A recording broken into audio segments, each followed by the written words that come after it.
Allison, and this is the Nutrition Club. So for our recipe today, it's actually based off of our last episode's recipe of the roasted chicken and vegetables. So we're taking our leftover chicken, saving the bones, saving any meat left over, and we're going to be turning it into a chicken soup with either barley, wild rice, but we'll get into that later. So first thing we're going to do is wash all of our vegetables. So the vegetables for this recipe that we're going to wash is a leek, some celery, and carrots. Now there's a couple tricky things about a leek. These guys can get really dirty. Look at all that dirt. It's really bad. So what I do is I take the whole leek and I cut it right in half. And then I can open up all those layers and get all that dirt out. Because you don't want to eat all that dirt in your soup.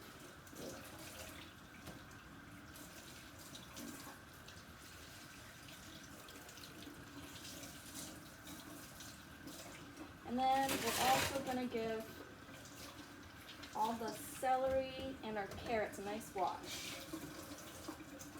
I like to use this cloth because it gets all the dirt out from in between all the crevices in the carrots.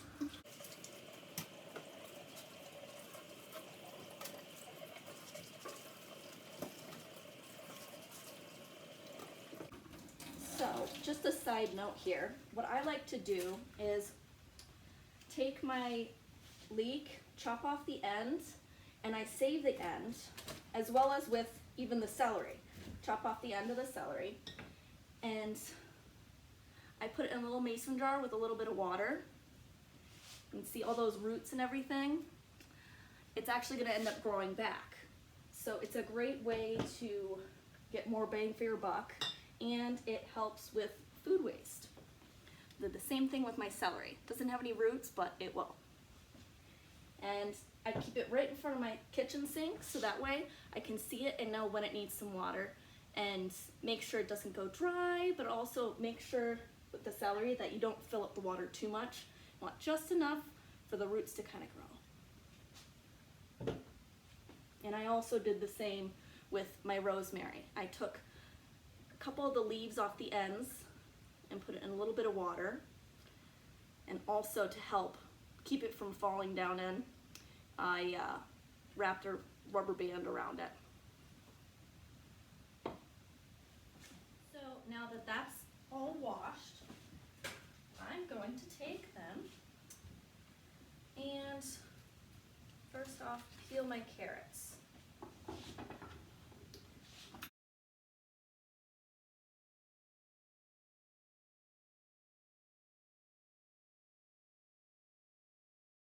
And save some of this for either composting or my chickens.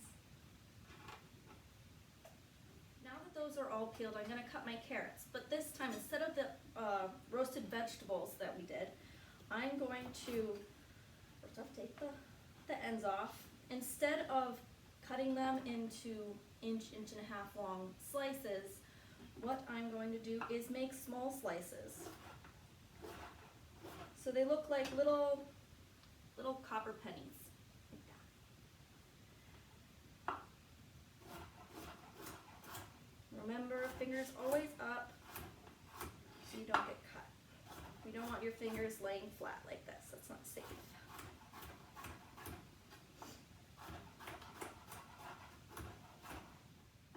Now I've got all my carrots cut up, and I have a bowl set aside here. I'm just going to add that to the bowl and then go on to my next vegetable to cut up. So I think I'll start with the celery. Whoops! Where are the leeks? Just start with the leeks. Very antsy to get out. Alright, start with this half. So, leeks are really great for soups. They make for a nice clear broth. Now, why they do that is because of specific protein called albumin, which is actually also found in eggs. And something about it just makes for a wonderful clear broth. It's really good. And good, gives a really good flavor as well.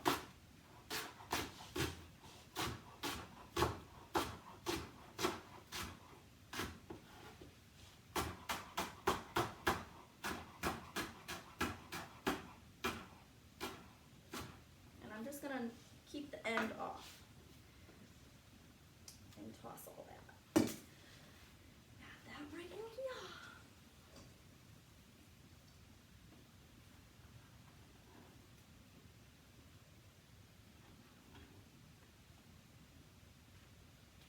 Now for the celery. There we go. And we're gonna do nice little slices just like those carrots.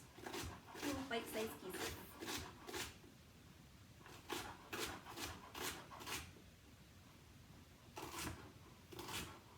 I love celery. Can't help but snack on it.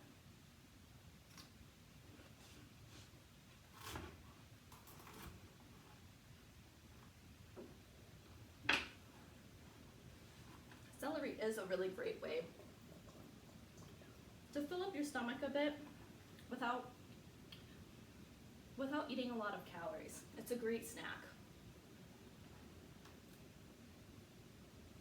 And I know you're also wondering why I save the insides of the celery, all the leaf stuff. It's actually full of all sorts of nutrients. If you think about it, when the celery grows, the inside is going to get the most nutrients compared to the outside of the stalk. So that's why I saved all this, and it's going to be great for the broth, the chicken broth. So that's why I always save mine and add to it. Plus, the leaf kind of looks pretty. So.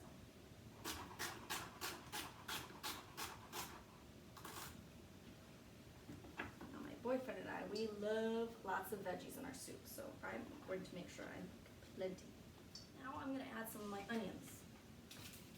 I personally love lots of onions in my soup, but that's me. I also love garlic too. I go a little crazy with the garlic and the onions. My boyfriend's really sick of it. But I'm cooking, so. Alright, take those peels off.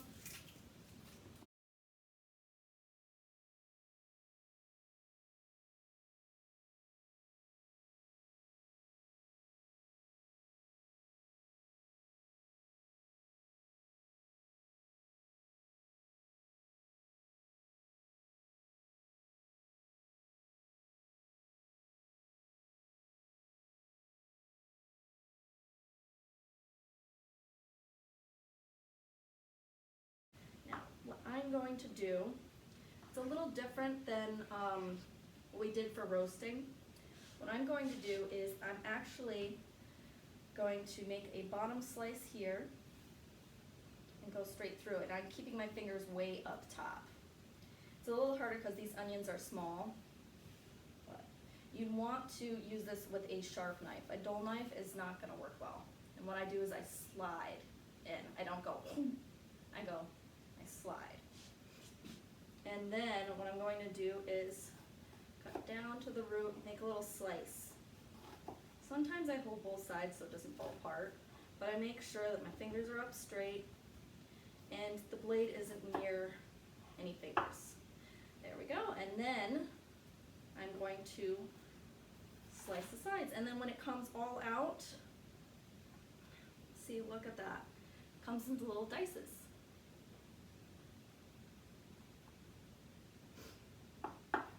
Or you could just simply take the onion, slice it, and then chop, just like this. It might be a safer option. So, just like this. And just go like that. Doesn't matter, however you like to do it. There we go.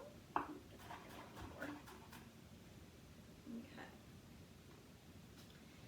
Don't want that root in there.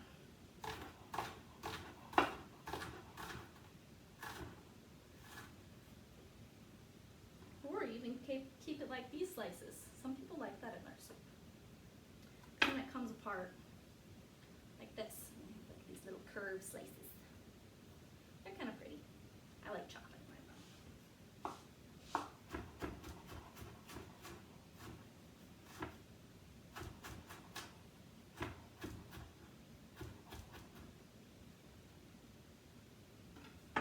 So I've got all of my onions here chopped up, really nice. But the problem is, a lot of times when you chop onions, it bothers your eyes and you start crying. So I actually have a trick where when it starts to bother my eyes, I actually put my head in the freezer. And it really helps. I don't know, something about the cold air. Just a hint. If you need to take a break because your eyes, you can't see anymore. Don't be cutting onions if you can't see. Give yourself a break and throw your head in the freezer. Because that's normal. Alright. And then what I have here is my garlic I'm going to put in. Right. So I have garlic cloves. Now, I'm actually going to use the handle of my peeler. Anything you can use to kind of mash and separate that peel from the garlic. A lot of people like to use their knife or whatever, but honestly, it's just safer. You never know if the blade comes up and then you go. So, that's what I do. Now, I'm just going to take these two little cloves, give them a good slice. Being very careful not to get the tips of my fingers. And give it a little chop.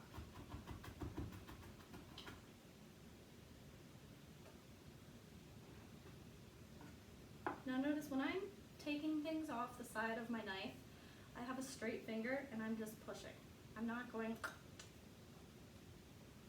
Just want to be really careful, especially with sharp blades. I personally really like a sharp knife because you actually have less incidences, less cuts with a sharp knife. Because with a dull knife, you'll realize you're trying to slice and cut into something, and then next thing you know, that's when an accident happens. So I always keep my knives very sharp. And another good little pointer, how to hold your knife. A lot of people think, oh, this is the handle, so I'm just going to hold it by the handle. Actually, the best way to hold it, to have more control over the knife, is to go further up, right underneath, right here, and then let your pointer finger and your thumb kind of be cocked up on the bottom of this blade. So it's nice and high. See, my fingers are getting close to the blade, the actual tip of the blade, but I'm holding the whole knife up here. And then watch. I have so much control over that knife, whereas this, I have far less control as to where that knife is going. I can slip out and whoop, there goes my fingers. So if you go by those little rules, you'll never cut your fingers, ever, ever, ever. And once again, it's like muscle memory. It really is.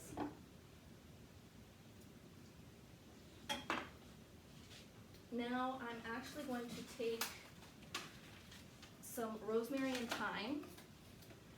So what I'm doing, I actually have a special little container, but you can just use cheesecloth and twine and make a little, they call it a sachet.